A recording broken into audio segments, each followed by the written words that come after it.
महाभारत के 6 ऐसे योद्धा और पात्र जो कि श्री कृष्ण को एक साधारण मानव समझते थे। आइए जानते हैं क्यों।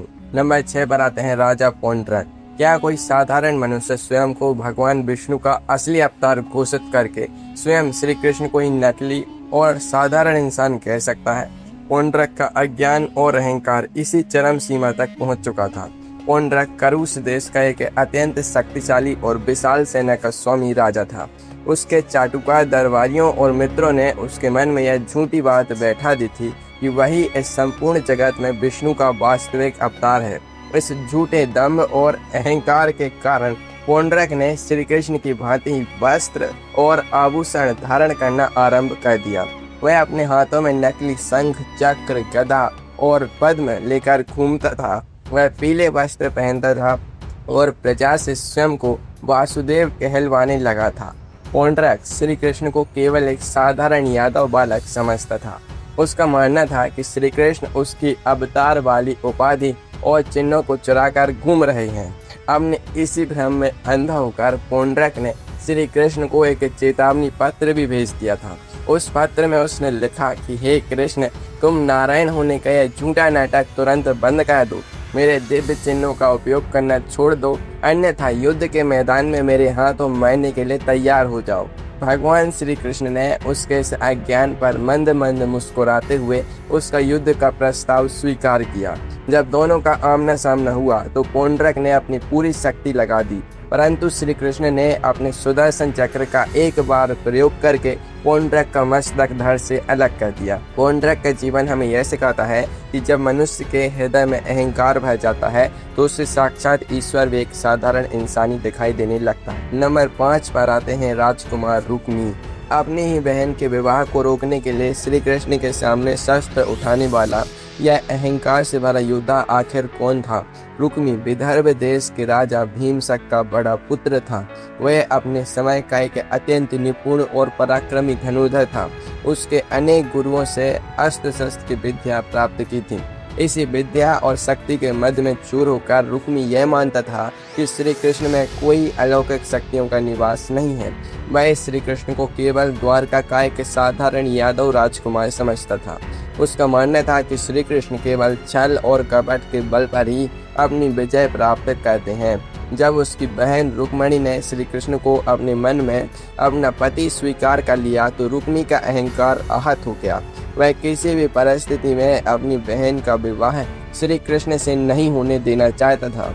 वह शिशुपाल से अपनी बहन का विवाह कराने पर अड़ा हुआ था। तब श्री कृष्ण रुक्मणी को अपने रथ पर बैठाकर ले जाने लगे तो रुक्मी ने अपनी विशाल सेना के साथ उनका मार्ग रोक लिया। उसने श्री कृष्ण को एक साधारण मनुष्य समझकर उन्हें युद्ध के लिए ललकारा, परंतु युद्ध भूमि में श्री कृष्ण के पराक्रम के सामने उसकी एक न चली। श्री कृष्ण ने बहुत ही सहजता से उसे परास्त कर दिया। श्री कृष्ण उसके प्राण ले सकते थे, परंतु अपनी पत्नी रुक्मणी के अनुरोध पर उन्होंने रुक्मी को जीवन दान दिया।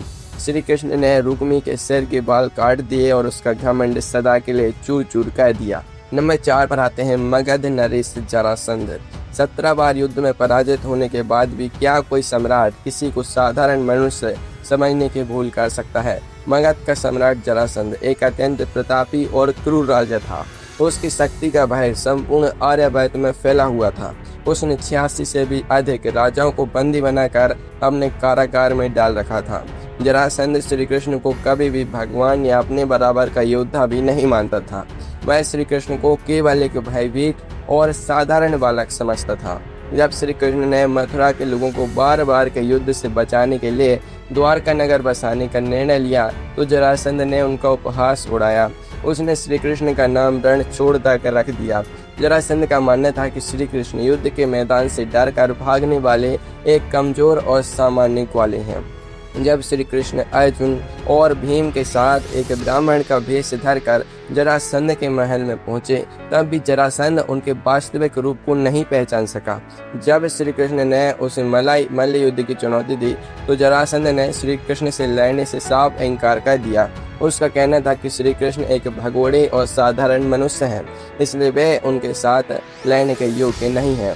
उसने भीम को अपने बराबर का योद्धा मानकर मल्ल युद्ध के लिए चुना। अंत में श्री कृष्ण ने एक छोटे से संकेत पर भीम्स ने जरासंध के शरीर को 2 टुकड़ों में फाड़कर उसका अंत कर दिया। जरासंध का यह अंत दिखाता है कि ईश्वर को साधारण समझने की भूल मनुष्य का सर्वनाश कर देती है। नंबर 3 पर आते हैं गांधार नरेश शकुनी। 500 के जादू से महाभारत की पटकथा लिखने वाला शकुनी श्री कृष्ण के विषय में क्या सोचता था? गांधार का राजा शकुनी कौरवों का मामा और कुरुक्षेत्र युद्ध का मुख्य सूत्रधार था। वह अपनी कुटिल बुद्धि और 500 के खेल में अत्यंत प्रवीण था। शकुनी कभी भी श्री कृष्ण को ईश्वर या नारायण का अवतार नहीं स्वीकार करता था। उसके दृष्टिकोण में श्री कृष्ण कोई भगवान नहीं बल्कि केवल एक अत्यंत चतुर और राजनीतिज्ञ मनुष्य थे। शकुनी का मानना था कि जिस प्रकार वह स्वयं 500 के खेल और कपट नीति से लोगों के मन को नियंत्रित करता है, ठीक उसी प्रकार श्री कृष्ण भी केवल अपनी तीक्ष्ण बुद्धि और चालबाजियों से पांडवों की सहायता कर रहे हैं। जब भी कौरव सभा में कोई श्री कृष्ण की अलौकिक शक्तियों की प्रशंसा करता, शकुनी उसका परिहास उड़ाता था। वह दुर्योधन को हमेशा यही समझाता था कि श्री कृष्ण से डरने की कोई आवश्यकता नहीं है। वे केवल एक सामान्य मनुष्य हैं जो केवल बातों और चालों की जाल में फंसाना जानते हैं। शकुनी की इसी सोच ने दुर्योधन के मन में श्री कृष्ण के प्रति भय को समाप्त कर दिया और उन्हें एक साधारण विरोधी मानने की भूल करवा दी। इसी अज्ञान के कारण शकुनी ने पूरे कुरुवंश को विनाश के मुंह में धकेल दिया और स्वयं भी युद्ध भूमि में मारा गया। नंबर 2 पर आते हैं चेदी नरेश शिशुपाल। क्या आप जानते हैं कि एक भरे दरबार में साक्षात जगदीश्वर को 100 गालियां देने का दुस्साहस किस योद्धा ने किया था?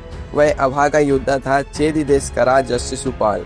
शिशुपाल रिश्ते में श्री कृष्ण का बुआ का लड़का यानी मौसेरा भाई लगता था।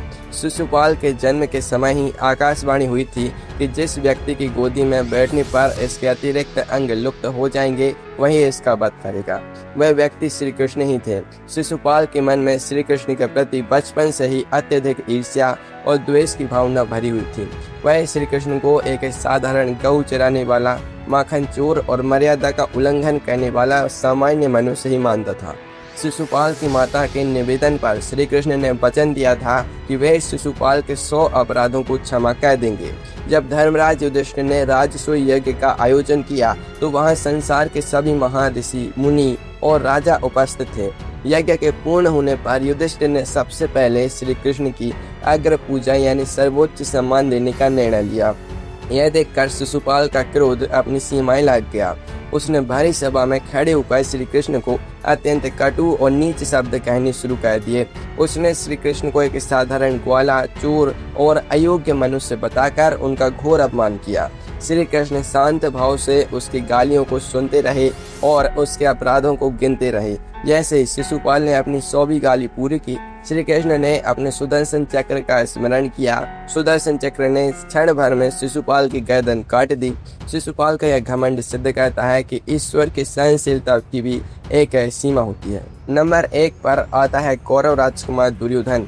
जब साक्षात परमेश्वर ने अपना अनंत और भयंकर विश्व रूप प्रकट किया तब भी किसी का अहंकार उन्हें केवल एक जादूगर और साधारण मनुष्य ही क्यों मानता रहा? कौरव राजकुमार दुर्योधन इस अहंकार का सबसे बड़ा उदाहरण था। दुर्योधन भी श्री कृष्ण से अत्यंत घृणा करता था क्योंकि श्री कृष्ण हमेशा धर्म, सत्य और पांडवों का समर्थन करते थे। दुर्योधन का दृढ़ विश्वास था कि श्री कृष्ण में कोई दिव्य या ईश्वरत्व शक्ति नहीं है। वह श्री कृष्ण को केवल एक मायावी, जादू के खेल दिखाने वाला और पांडवों का एक चतुर सलाहकार ही मानता था। महाभारत युद्ध से पूर्व जब श्री कृष्ण स्वयं शांति का संदेश लेकर हस्तिनापुर की राज्यसभा में पधारे थे, तब दुर्योधन ने उन्हें एक साधारण दूत समझकर बंदी बनाने का नीच प्रयास किया था। दुर्योधन की इस मूर्खता पर श्री कृष्ण ने सभा के मध्य अपना अत्यंत विकराल और अलौकिक विश्व रूप दिखाया। उस रूप में संपूर्ण ब्रह्मांड, सूर्य, चंद्र और सभी देवी देवता दिखाई दे रहे थे। सभा में उपस्थित भीष्म, द्रोण और सभी ऋषि मुनि भयभीत होकर नतमस्तक हो गए, परंतु दुर्योधन के नेत्रों पर अहंकार की ऐसी पट्टी बंधी थी कि उसने इस दृश्य को भी ईश्वर का चमत्कार न मानकर केवल श्री कृष्ण का एक साधारण मायाजाल और हाथ की सफाई समझा। वह जीवन के अंतिम क्षण तक यही मानता रहा कि श्री कृष्ण केवल छल कपट से युद्ध जीतने वाले एक सामान्य मनुष्य हैं। दुर्योधन का यही हठ, अहंकार और अज्ञान कौरव वंश के संपूर्ण विनाश का कारण बन गया।